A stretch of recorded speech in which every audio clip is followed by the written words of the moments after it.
Ri Pak transformed the world of golf in South Korea, creating opportunities for many to pursue their dreams. However, her journey took a painful turn when someone she trusted to protect and support her ultimately let her down. Ri Pak was born on September 28, 1977 in Daejeon, South Korea. During her childhood, golf was not widely recognized as a popular sport in Korea. It was considered a game reserved for the affluent. There was little to no support for those hoping to pursue golf. However, Pak's journey would soon transform the landscape of Korean golf for generations to come. Pak grew up in a dungeon. Her passion was track and field, and she was so skilled that she could run 100 meters in just 13 seconds. Despite her talent for running, her father believed it would be better if she played golf. Thus, the story began. This is going to be an extremely flat swing she's going to have to play on this shot, and it's hard to get a lot of power, and anything could happen here. Initially, she didn't like golfing because it involved playing with her dad's friends and older guys on the golf course. She wanted to enjoy herself and hang out with her friends. However, her father saw potential and pushed her into the sport. Pak was already good at track and field, which helped her develop her golf game. She started working to improve herself at Yuseong Country Club, but her father pushed her even harder to develop her mental toughness. Pak's training was brutal. She would wake up every morning at 5:30 a.m. to run up and down the 15-story building, forwards and backwards, strengthening her legs. Pak would be on the driving range all the time practicing golf, even when it was so cold that icicles formed on her hair. But this was nothing compared to what her father did next. Pak told her dad she was afraid of cemeteries, so to overcome this fear, her father left her in a graveyard one night, all alone by herself, until eventually she overcame her fears. All of this hardship was thrust upon a young girl who simply wanted to enjoy her life. Yet, there she was, dedicating each moment of her time to the golf.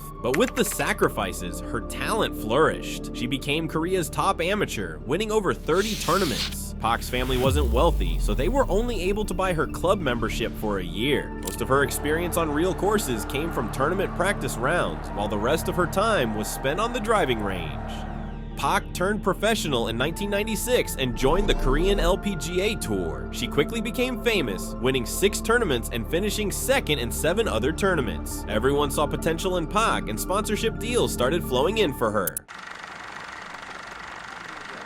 Ri Pak from South Korea has changed the face of women's golf. You know, she was, as a young girl, she signed a contract with Samsung. Now she didn't have to worry about money. Samsung was going to fund her to go to America. At the LPGA, no Korean golfer had much success. Samsung hired world-famous coach David Leadbetter to help improve Pak's game. He was impressed by her talent and work ethic. Ri had great potential, and now she had all the right resources to become one of the greatest players in golf. However, relocating to America presented its own challenges. She found herself thousands of miles from home in an environment where she was unfamiliar with the language. Yet she was a resilient woman, and her hard work would bear fruit. In 1997, she secured her LPGA Tour card by qualifying in the tournament and officially joined the LPGA Tour in 1998. Pak's early LPGA career started off slowly. In her first 9 tournaments, she finished no better than 11th place. However, everything changed at the LPGA Championship, where she shot a final round of 68. She ultimately defeated Donna Andrews and Lisa Hackney by 3 strokes to claim her first LPGA title. Remarkably, she became the youngest woman to win the LPGA Championship. That victory marked the beginning of a legendary career. Pak then went on to play the US Open at Black Wolf Run Golf Course. This tournament will be remembered for years to come.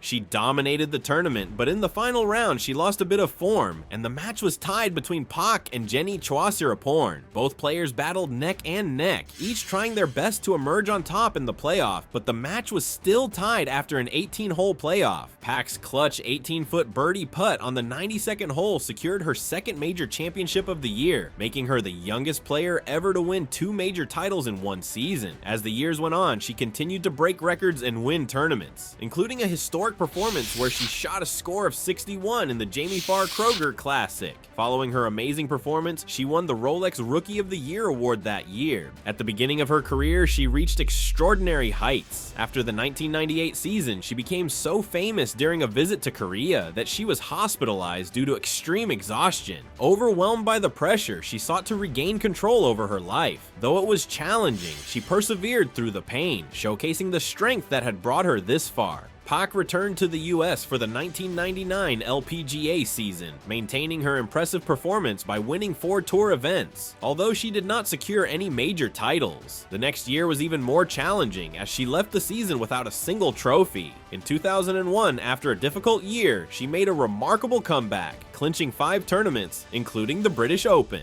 Throughout the next season, she continued to establish herself as one of the best players in the women's game. Her list of achievements kept growing. In 2002, she won another LPGA championship. With this win, she became the youngest woman in sports history to win 4 major tournaments in her career. Following her amazing performances, she went on to win the Vare Trophy for the lowest scoring average in 2003. She redefined the boundaries of what was possible in women's golf. In 2003, she competed in the SBS Super Tournament on the Korean PGA Tour. She became the first woman in 58 years to make a cut in a men's tournament. Not only did she make the cut, but she also finished an impressive 10th, showing the world that women could compete with the best, regardless of gender. Pak's career kept rising. In 2004, she secured victory at the Michelob Ultra Open. While not a major tournament, this win earned her a crucial point required for LPGA Hall of Fame qualification. She became the youngest player to reach this milestone, but she had to wait until 2007 for her induction into the Hall of Fame. But even as her career reached its peak, she faced struggles. She only managed to get 1 top 10 finish in her final 13 events of the season. Her driving became her biggest problem. It became impossible for her to keep her driver straight. This severely affected her driving accuracy and, consequently, her performance. She decided to take a month off to improve herself, but when she restarted, she had the worst tournament of her career, finishing last for the first time in an event. 2005 turned out to be an even worse season for Pak. She went from a top finisher to not even making it to the top 20 in the entire year. It got to a point where she might lose her exempt status for 2006 because she wasn't able to play enough events. If this wasn't enough, she also broke her finger at the British Open and was not able to play any events for the rest of that year. Once she became fit, she began a rigorous training program. This intense regimen spanned most days from 7 a.m. until dark. Her sole objective was to regain her former abilities and win tournaments. Pak entered the LPGA Championship with a new form. She managed to shoot all 4 rounds under par. On the final hole, she had a 1-shot lead. It looked like she would win it, but she 3-putted the final green and found herself in a playoff with Carrie Webb. Pak played a mediocre shot and found herself 201 yards away from the pin, while Webb was only 135 yards away. To everyone's surprise, what Pak did next was simply amazing. She hit arguably the greatest shot of her career and found herself mere inches from the hole. She tapped in for a birdie and won her 5th major title. It was a triumphant return, followed by even more victories. Pak won the Jamie Farr Owens Corning Classic for the 5th time in 2007 and became the 4th player in LPGA to win the same tournament 5 times. She was finally inducted into the LPGA Hall of Fame in 2007, cementing her place among golf's greatest players. Despite the highs, her body began to wear down, and she failed to win any more major tournaments. She retired in 2016 and founded the Pak Se-ri Foundation to nurture Korean golf talent. The credit for all of her achievements can be attributed to her father, who played a pivotal role in her career. His guidance had allowed her to reach heights she never imagined. Yet, as the years passed, a shadow loomed over their relationship. In 2024, news surfaced that her father, Jun Cheol Park, had secretly used the authority of the Pak Se-ri Foundation for his personal gain. Jun Cheol Park received a proposal to create an international golf school within a significant $300 billion project. However, instead of following the proper procedures, he improperly used the corporate seal of the Pak Se-ri Foundation without her consent. He then proclaimed a partnership with this company to set up the Se-ri Pak Golf Academy. When the development team tried to reconfirm it with the Pak Se-ri Foundation, they responded that they had no knowledge of it. This raised even more controversy. When Pak Se-ri found out about this, she filed a complaint against her father. She accused her father of forging private documents in the name of the Pak Se-ri Hope Foundation. The lawsuit spread like wildfire. Fans and media alike were stunned as to why the legendary golfer had decided to take legal action against her own father.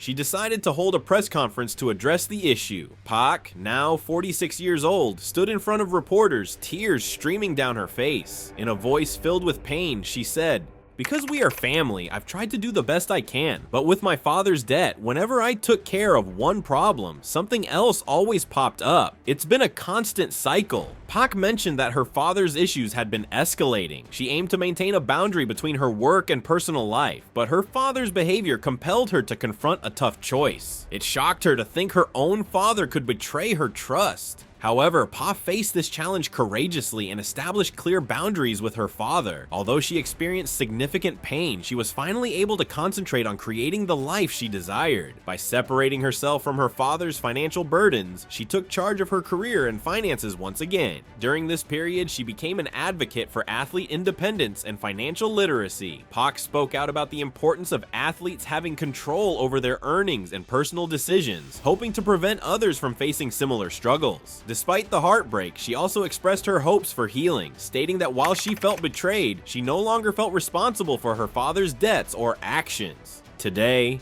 Pa remains a respected figure in support not only for her incredible career, but also for her resilience in the face of adversity. She has since transitioned into mentoring the younger generation, guiding them through the challenges of professional sports. Her influence on golf remains unmatched. More and more Korean golfers have started playing in the LPGA Tour, thanks in part to the inspiration and opportunities Pak created. She has inspired many in South Korea and the whole world with her amazing career. Her journey reminds us that sometimes, even those we cherish may disappoint us. Yet, it's important to discover the strength within ourselves to rise above such betrayals and rebuild from our experiences, turning brokenness into a valuable part of our growth. I truly hope you enjoyed the inspiring story of Ri Pak. Remember to subscribe because we have many more thrilling golf stories just around the corner. In the meantime, I would absolutely love to hear about your favorite memory of Ri Pak. Please feel free to share it in the comments below.